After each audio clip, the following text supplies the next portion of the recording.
الحمد للہ رب العالمین والصلاة والسلام علی خاتم النبیین و خاتم المعصومین اما بعد۔ کیا آپ جانتے ہیں کہ رات کے آخری پہر یعنی سحر کے وقت دیکھے جانے والے خواب سب سے زیادہ سچے ہوتے ہیں؟ جی ہاں، روایت میں حضرت ابو سعید رضی اللہ تعالیٰ عنہ سے روایت ہے کہ نبی کریم صلی اللہ علیہ وسلم نے فرمایا، اصدق الرؤیا بالاسحار، صبح کے وقت کا خواب زیادہ سچا ہوتا ہے۔ آج کی ویڈیو میں ہم جانیں گے کہ سحری کے وقت خواب کیوں زیادہ سچ ثابت ہوتے ہیں اور ان کی 3 اقسام کیا ہے۔ حصہ اول، خواب کی تعریف۔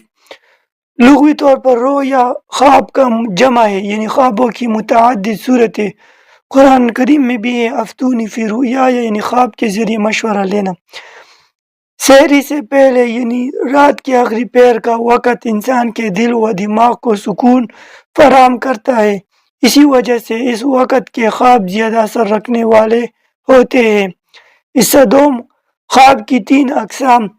علامہ قرطبی رحمہ اللہ فرماتے ہیں کہ خواب 3 قسم کے ہوتے ہیں۔ نمبر 1، محض خیالی خواب۔ یہ وہ خواب ہے جو انسان کے ذہن میں رات کو سوچ یا دن بھر کی سرگرمیوں کی عکاسی کرتے ہیں۔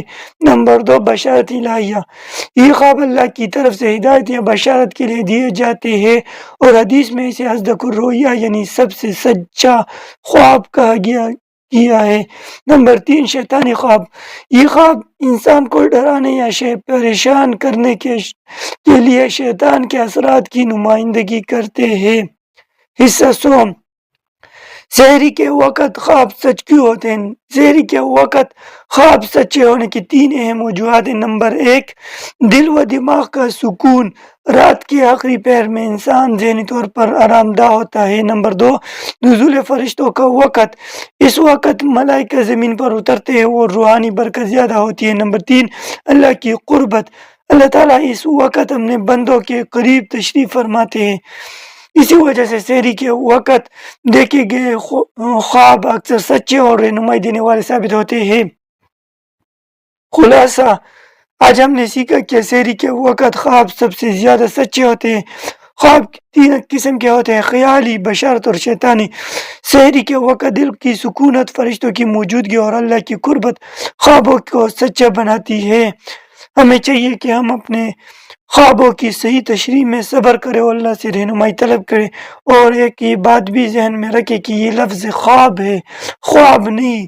یہ واو لکھنے میں تو لکھا جاتا ہے لیکن پڑھا نہیں جاتا، یہ اصل میں خواب ہے۔ اگر کسی کے ذہن میں کوئی بات ہو تو یہ دیکھ سکتے ہیں کہ یہ خواب ہے، خواب نہیں۔ اگرچہ لوگ اس کو خواب پڑھتے ہیں لیکن صحیح لفظ خواب ہے۔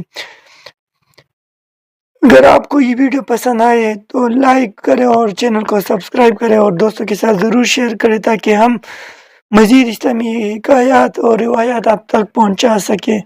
تو ملتے ہیں اگلی ویڈیو میں۔ السلام علیکم ورحمۃ اللہ۔